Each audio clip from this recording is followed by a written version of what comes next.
Assalamualaikum warahmatullahi wabarakatuh. Selamat pagi anak-anak. Bagaimana kabar kalian? Ya, semoga kalian beri kesehatan dan perlindungan oleh Tuhan Yang Maha Esa ya. Apalagi di masa pandemi ini, Pak Irfan mau mengingatkan ya, jagalah protokol kesehatan. Oke. Selain itu melindungi diri kita, itu juga melindungi orang lain ya, karena ingat virus corona itu mudah menyebar. Oke. Orang yang sehat belum tentu tidak menyebarkan. Oke. Jadi kita harus berjaga-jaga kalau ternyata kita menyebarkan dan itu berdampak kepada orang lain. Jadi kita juga ikut berperan dalam penyebarannya. Nah, maka dari itu mari kita patuhi protokol kesehatan ya. Nah, untuk hari ini kita akan belajar materi kelas 3, tematik tema 1, pertumbuhan dan perkembangan makhluk hidup. Nah, subtema 2, pertumbuhan dan perkembangan manusia, pembelajaran ketiga. Ya. Di sini kalian masih ingatkah dengan gerakan kuat dan lemah tangan pada gerakan tari yang sudah dipelajari pada pertemuan sebelumnya? Nah, coba mempraktikkan gerakan tersebut sambil bernyanyi lagu tepuk tangan. Tahu kan lagu tepuk tangan? Nah, ini lagunya, liriknya, dan ini gerakannya. Tangan kanan, tangan kiri. Waktu kita bernyanyi tangan kanan, pada lirik tangan kanan kamu kalian angkat seperti gambar ini, ya. Nah, terus pada lirik tangan kiri kalian gantian kalian angkat, tangan kanan kembali ke bawah. Nah, waktu lirik mempunyai jari, kalian gerakan ke samping, ke atas, ke bawah. Oke. Jadi waktu menyanyi tangan kanan, tangan kiri mempunyai jari. Nah, itu tangannya sambil digerakkan ke atas, ke bawah. Oke, sesuai yang Pak Irfan sampaikan tadi. Nah, terus waktu lirik direntangkan, nah, kedua tangan direntangkan seperti gambar ini, ya, dan dibengkokkan seperti ini. Putar pergelangan, kalian rentangkan dan putar pergelangan tangan kalian. Jadi direntangkan, dibengkokkan, putar pergelangan. Nah, selanjutnya acung depan dilentikkan. Oke, kalian ikuti gambar ini. Kedua tangan maju ke depan dan tangannya kalian lentikkan. Nah, setelah itu, ayo tepuk tangan. Nah, kalian tepuk tangan. Pasti sudah tahu kan lagu ini? Tangan kanan, tangan kiri mempunyai jari. Direntangkan, dibengkokkan, putar pergelangan. Nah, dan selanjutnya nanti kalian bisa lihat di YouTube ya, cari lagu tepuk tangan itu seperti apa. Bisa kalian praktekkan di rumah, ya anak-anak. Selanjutnya anak-anak, untuk dapat menari dengan baik, kamu perlu banyak berlatih ya. Jadi nggak hanya sekali kamu mempraktekkan ya, sesuatu itu perlu latihan, ya. Jadi hasil seperti apapun itu bisa kalian perbaiki dengan sering berlatih ya. Nah, contoh kalian lomba 17-an makan kerupuk, kalian kalah, bukan berarti kemampuan kalian hanya seperti itu. Kalian bisa berlatih lagi, biar eh, bisa lebih cepat, lebih baik. Nah, akhirnya bisa menang. Ya, jadi perlu diingat, semuanya itu perlu latihan, perlu proses, tidak secara instan, ya. Nah, tinggal kalian punya semangat tidak untuk berjuang, untuk berlatih terus-menerus. Itu sangat penting. Nah, menjaga pola makan itu juga penting anak-anak agar badan tetap sehat. Oke. Nah, dengan badan yang sehat, kamu dapat melakukan gerakan tari dengan baik. Ya, selain berlatih, jadi kamu perlu badan yang sehat ya agar melakukan gerakan tari dengan baik. Nah, dengan apa? Yaitu menjaga pola makan, nggih. Nah, ini anak-anak, makanan penting untuk kesehatan. Nah, makanan sangat berpengaruh terhadap pertumbuhan dan perkembangan manusia.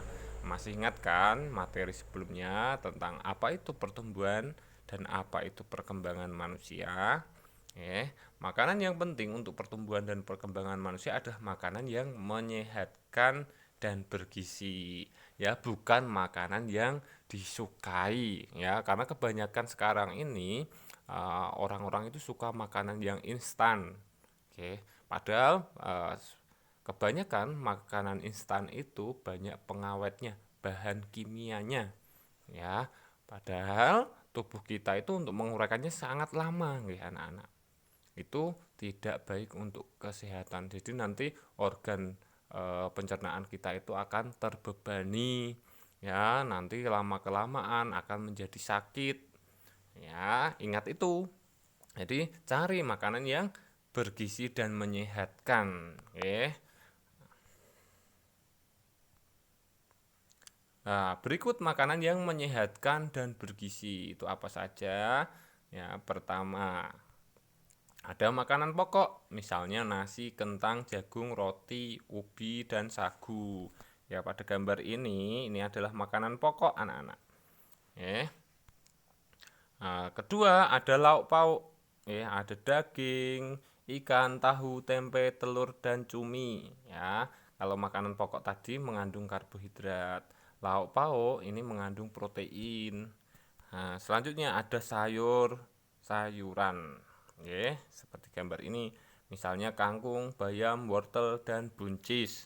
Masih banyak sayuran yang lain lagi, bisa kalian cari tahu yang bisa ditemukan dengan mudah. Contohnya daun singkong itu juga termasuk sayuran, Nah, terus buah-buahan, misalnya jeruk, apel, anggur, pisang, dan jambu. Nah, yang terakhir ada susu, ya, bisa susu sapi dan susu kambing. Kalau di daerah kalian tidak ada, barulah kalian mencari susu pengganti, ya. Nah, mungkin seperti susu Denko dan yang lainnya. Tapi menurut Pak Irfan, yang paling bagus tetap yang alami, yang dari sapinya langsung. Oke, tetapi kalau mau beli susu sapi juga harus berhati-hati anak-anak. Sekarang banyak orang yang jual susu sapi agar tidak mudah basi itu diberi obat, itu juga tidak baik untuk tubuh kita. Makanan-makanan tersebut mengandung gizi, anak-anak, seperti karbohidrat, protein, lemak, vitamin, mineral, dan air. Ini adalah gizi yang diperlukan tubuh kita, ya. Nah, karbohidrat terdapat pada makanan pokok. Tadi ada beras, nasi, kentang, ubi, ya, dan lain-lain. Nah, sedangkan protein, ya, itu ada dua jenis. Pertama protein hewani, yang kedua protein nabati. Apa itu protein hewani? Nah, protein hewani adalah protein yang berasal dari hewan, anak-anak. Ya, seperti ikan, daging, susu, keju, dan telur itu mengandung protein hewani. Nah, sedangkan protein nabati, nah, itu berasal dari tumbuh-tumbuhan. Misalkan ada tempe dan tahu. Jadi waktu kalian makan tempe tahu itu juga sudah sehat anak-anak. Ya, selain murah, terjangkau, ternyata juga mengandung protein, ya. Nah, kalau vitamin banyak terdapat pada sayur-sayuran dan buah-buahan. Ya, kita makan sayur itu murah, oke. Nah, biar sehat, ya kalian harus suka makan sayur. Sekarang banyak anak-anak itu tidak suka makan sayur, padahal itu sehat untuk tubuh. Ya, Pak Irfan mau mengingatkan, nah, mau sehat apa cuma mau seneng? Ingat tujuan makan itu untuk mencukupi nutrisi pada tubuh kita, ya, agar kamu bisa tumbuh dan berkembang dengan baik. Jadi jangan hanya suka makanannya saja, berpikirlah apa yang tubuh kamu perlukan. Nah, terus mineral banyak terdapat pada ikan, sayur, dan susu. Ya, lah jagalah makanan yang kita makan agar selalu bersih. Ya, nggak hanya makanan yang bergizi saja yang perlu kita perhatikan.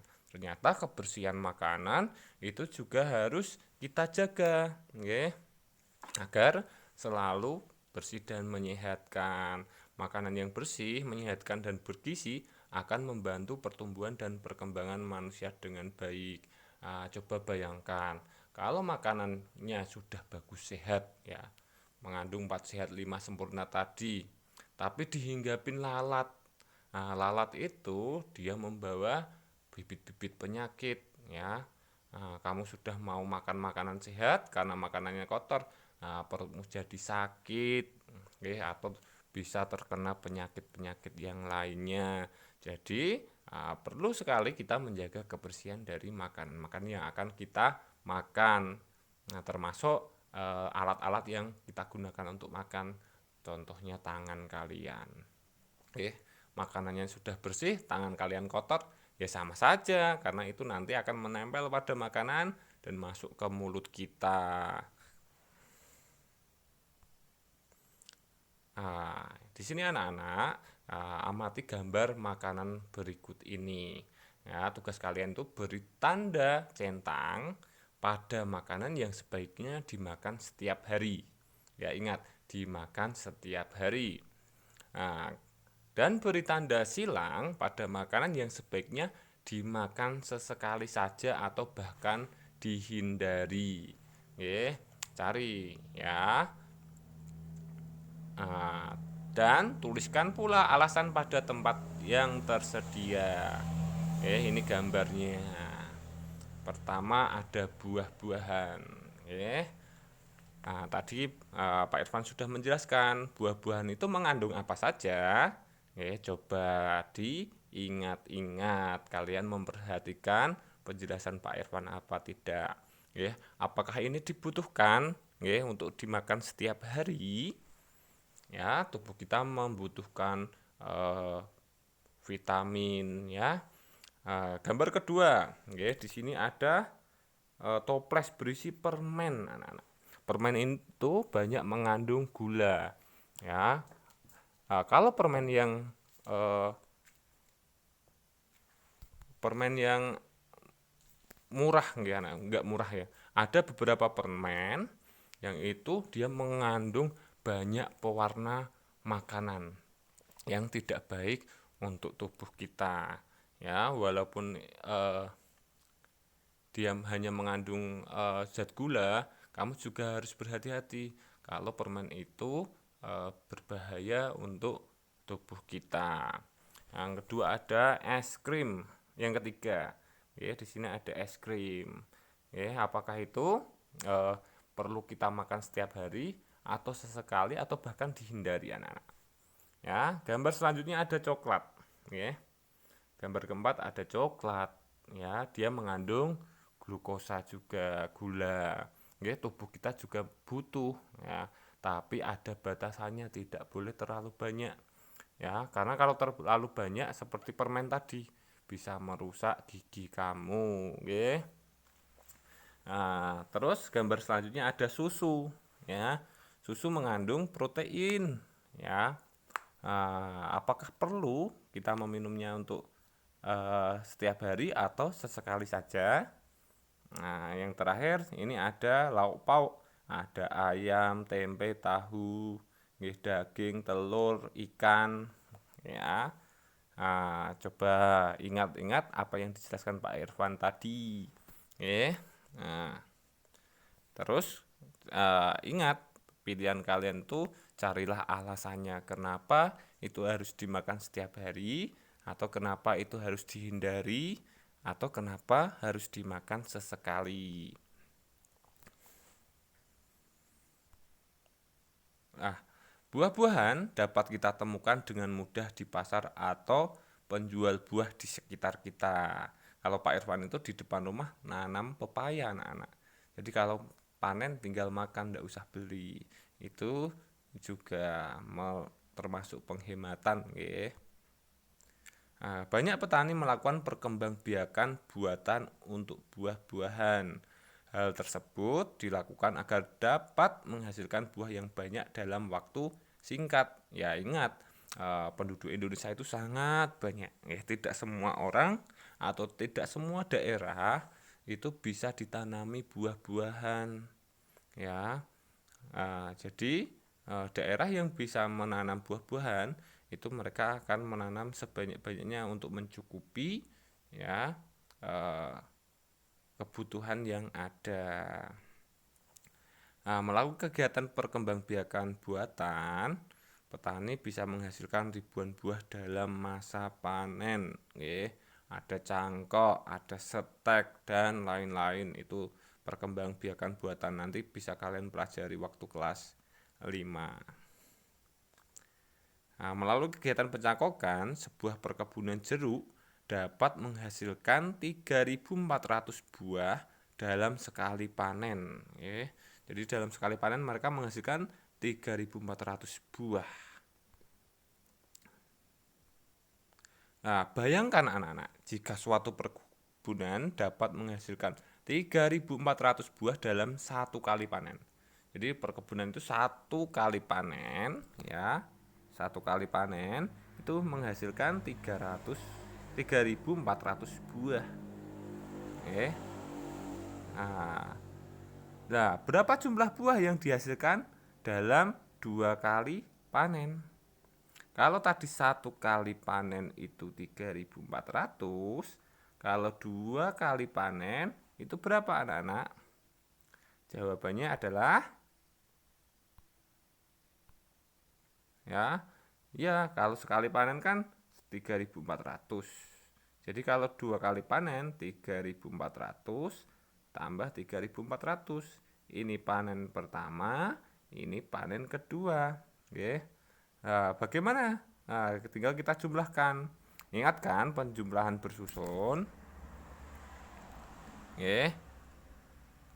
Nah, penjumlahan bersusun itu kita lakukan pertama yang paling kanan, itu dari nilai tempat paling kecil yaitu satuan. Di sini satuannya adalah 0 ditambah 0. Kita jumlahkan tinggal 0 ditambah 0. Hasilnya adalah 0. Kita tulis di bawahnya. Urutkan sesuai nilai tempatnya. Nah, setelah dari satuan kita ke puluhan. Puluhannya masih 0 ditambah 0. Nah, kita tulis hasilnya di bawahnya. Ya, hasilnya 0. Selanjutnya dari tempat puluhan kita ke nilai tempat ratusan. Di sini ada 4, ditambah 4. Maaf Pak Irfan keliru Hasilnya 8. Ini maksudnya 4 ditambah 4. Keliru ketik ya. Nah, selanjutnya ke nilai tempat ribuan, 3 ditambah 3 hasilnya 6. Kita tulis di bawahnya. Jadi, dua kali panen itu menghasilkan 6.800. Ya ingat, saat mengerjakan soal cerita, tulislah kalimat kesimpulan di akhirnya. Ya. Jadi, buah yang akan dihasilkan dalam dua kali panen adalah 6.800 buah. Nah, ini tadi kita menggunakan penjumlahan tanpa menyimpan. Nah, di sini ada satu soal cerita lagi anak-anak. Ya. Nah, kalau kita bayangkan coba suatu perkebunan dapat menghasilkan 4.850 buah dalam satu kali panen. Nah, kalau dalam dua kali panen, berapa jumlah buah yang akan dihasilkan? Tadi kita tahu. Nah, jawabannya adalah panen pertama tadi 4.850. Aduh, maaf sebentar.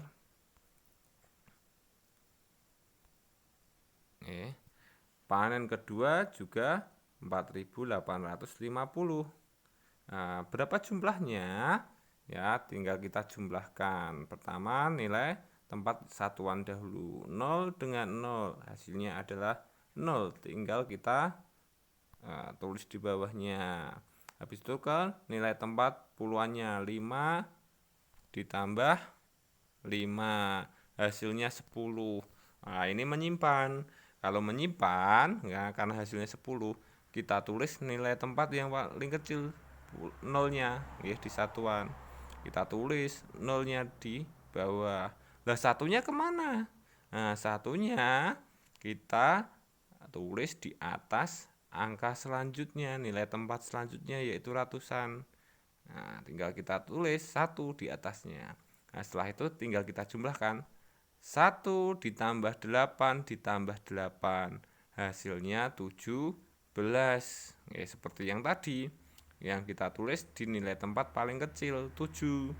Nah, kita tulis 7-nya. Satunya kita simpan lagi di atas nilai tempat berikutnya, yaitu ribuan. Nah, ditulis satu lagi. Tinggal kita jumlahkan lagi.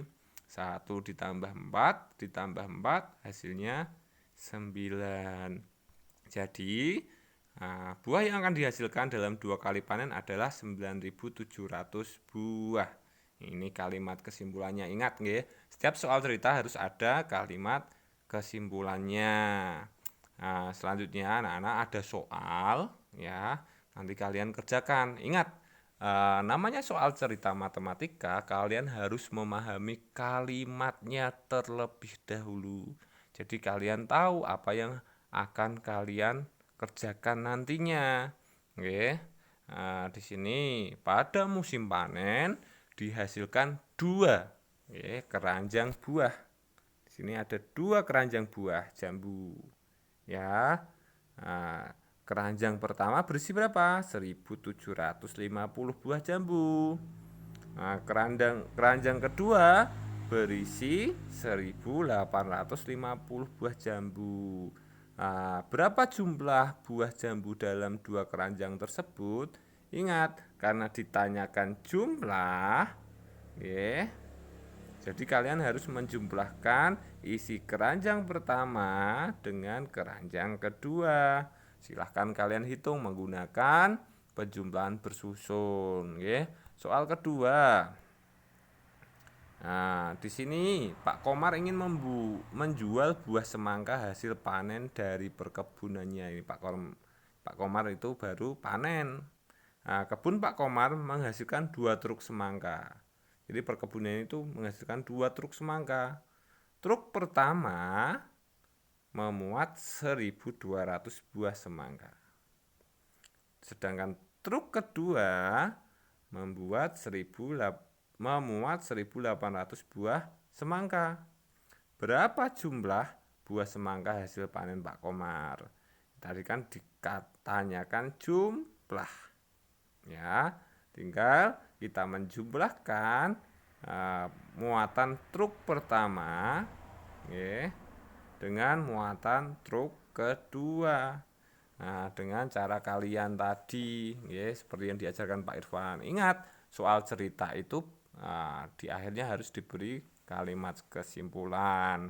Ya, sekian materi dari Pak Irfan. Bila Pak Irfan ada salah kata, Pak Irfan minta maaf.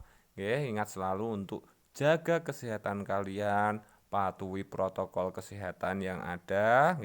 Kita berperan untuk mengurangi penularan dan juga semoga pandeminya cepat berlalu. Sampai jumpa pada pertemuan berikutnya.